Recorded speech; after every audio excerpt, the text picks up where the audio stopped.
والدین کے اکلوتے بیٹے اور 2 بہنوں کے اکلوتے پڑھے لکھے بھائی جنید کا اپنے محلے کے ایک نوجوان سے جھگڑا ہو گیا۔ ہاتھا پائی ہوئی اور کچھ گالیوں کا تبادلہ بھی ہوا۔ جنید گھر آیا اور اپنے کمرے میں بیٹھ گیا۔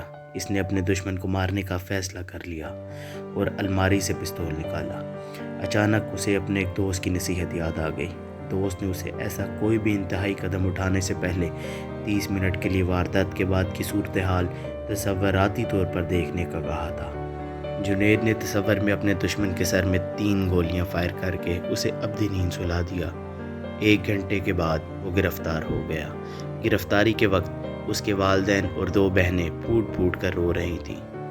اس کی ماں بے ہوش ہو چکی تھی۔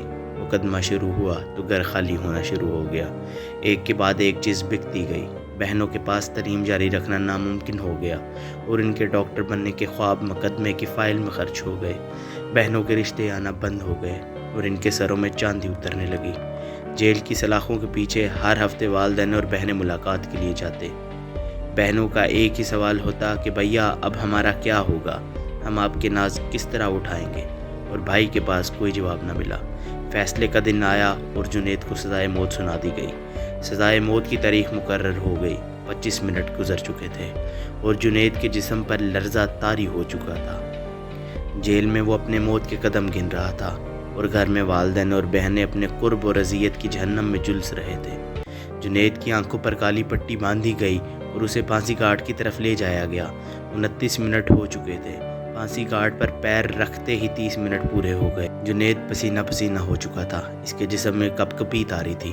اس نے پستول واپس الماری میں رکھ دیا اور اس نے میز سے اپنی بہنوں کی 2 کتابیں اٹھائیں اور بہنوں کے پاس گیا۔ بہنوں کو مخاطب کرتے ہوئے کہا کہ میری پیاری بہنوں، تمہارے پڑھنے کا وقت ہو گیا ہے۔ خوب دل لگا کر پڑھو کیونکہ تمہیں ڈاکٹر بننا ہے۔ ان 30 منٹ کی تصوراتی واردات اور 30 منٹ کے مقدمے کی کارروائی نے ایک پورے گھر کو اجڑنے سے بچا لیا۔